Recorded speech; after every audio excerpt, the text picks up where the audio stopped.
Hey there, my name's Sean. We're at Sonoscope Studios. We're with Matt Lagarde from the Colorflies. Matt, thank you for coming down. Yeah, no problem. So, let's go deep right away. What was your first musical memory? My first musical memory was I was probably 4 years old, and my uncle Bobby used to bounce me around in his arms to Graceland by Paul Simon. And that's basically my first musical memory. Who triggered you to say, "Oh, I can do that," or "I'm going to play," or My friend Becca from high school bought me the first Foo Fighters record for Christmas at a Christmas party, and I listened to every single song on that album, and I dissected everything on the album, and I was like, wow, I think I can do this. what did you go? What instrument did you go for first? What did you start? Well, before that, I was in robotics in high school, and then I decided to take guitar class, and so I took that guitar class and didn't really learn much, and then I basically started teaching myself how to play guitar, and then when I started learning guitar, when I got that album, I played guitar for a little while, so it was after that that I just kind of started writing songs. What led into drums then? Oh, I loved, I, I mean, I loved the drums since I was a little kid, but I never thought I'd really play the drums. So, and this is when I was in high school still. I would go into the band room after everyone left. I'd steal a pair of drumsticks out of the lockers, and I would play the drum set every day after school for 2 hours until my dad came and picked me up. That's an I awesome broke school. a total of probably 20 drumsticks. So I feel pretty bad about that. Well, good. I hope you do. They weren't mine. So, how did you come to start the Colorflies? Basically, it was me making the songs, whatever. And there's this drummer down the street named Adam, and I went to his house, and we would jam these songs, right? But we'd only jam these songs because I was going to go bring them to another drummer. So you're a dirty whore. And see, exactly. So I'm playing these songs with this drummer who's really into the band, and he's like really likes the songs, and then I was like, well, I'll see you later. I'm gonna go play these with God, you my horrible drummer. cheese. And I was a horrible person back then. And then, not much has changed. I went, when the other drummer that I was playing with didn't really want to do it, wasn't really into it, I went to Adam and I was like, do you want to actually do a band thing since you know all the songs and we've been playing them for the last 3 months or whatever? And he's like, yeah, I do. And so, You know that drummer thing sounds like every John Hughes movie in the 80s. Like, oh, there's my best friend, the drummer, but I don't want to marry you, drummer. I want to marry this hot drummer I can't have over here.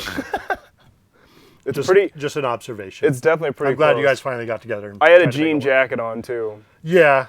of course. We started jamming every day. Like, we played every day in the garage.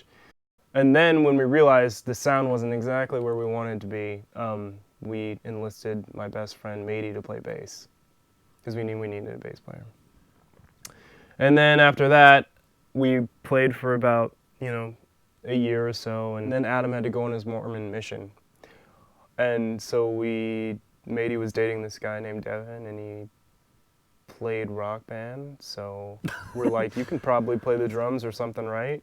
And then Scotty kept bugging me in high school about being in the band and jamming, and we got together in Matey's room and we played, and that was our first practice, and it was on September 11th,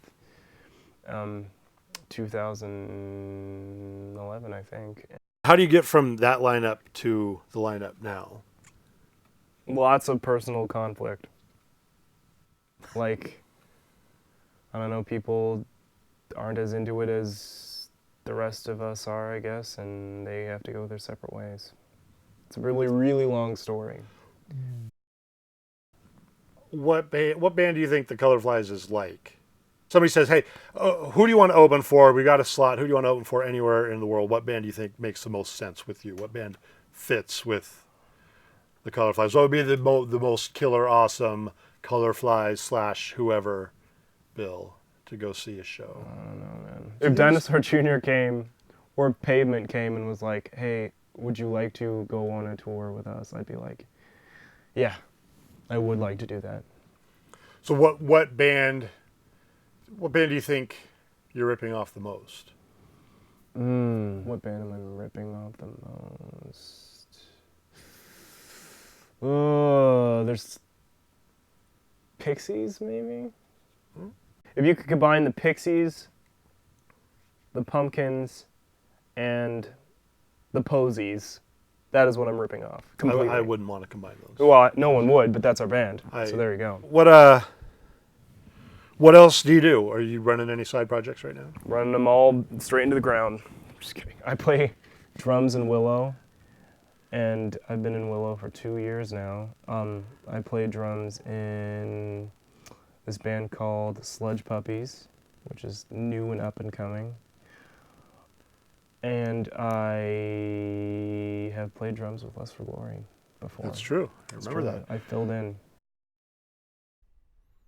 So the Colorflies just finished an album like a month ago, right? Yeah. Let's see.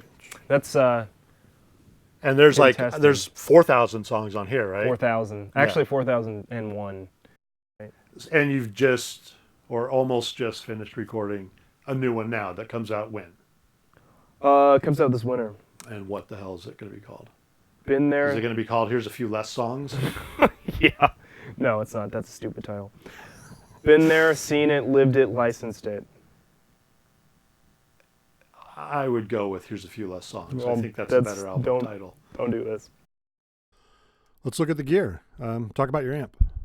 Bassman head and a 60s Marshall speakers, and it's pretty cool. It says Yamaha on it? It's a Yamaha Bassman head.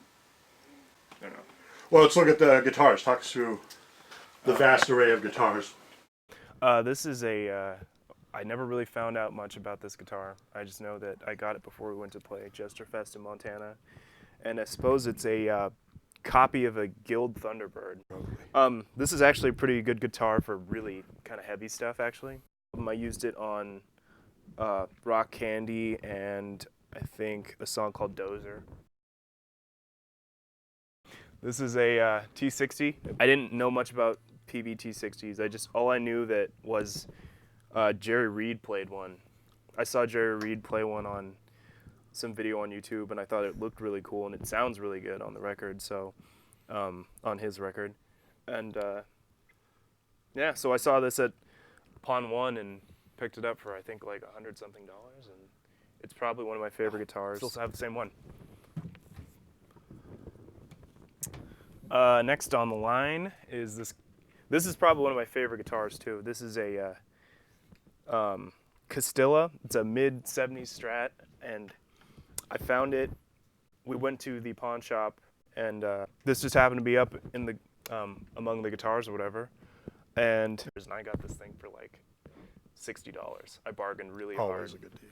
I had like I believe $40 or something like that in my pocket, and I also had this 50s Bullet mic in my backpack that was in the car. So I just traded both those things in, and I got this guitar. And come to find out, I looked it up online, and these things are like increasingly rare as time goes on, and they're valued at like $300.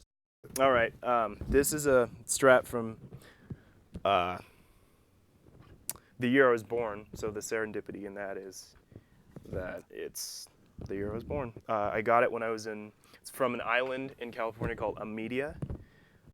I had to record some demos for the next record, and so I booked myself into a studio before I got there, but I didn't bring an electric guitar at all. So, which was stupid. I only brought an acoustic guitar. So I went down to this kind of like old-timey guitar shop thing, and there was this guitar, and I was like, wow, this thing plays incredibly, and it's a real Fender.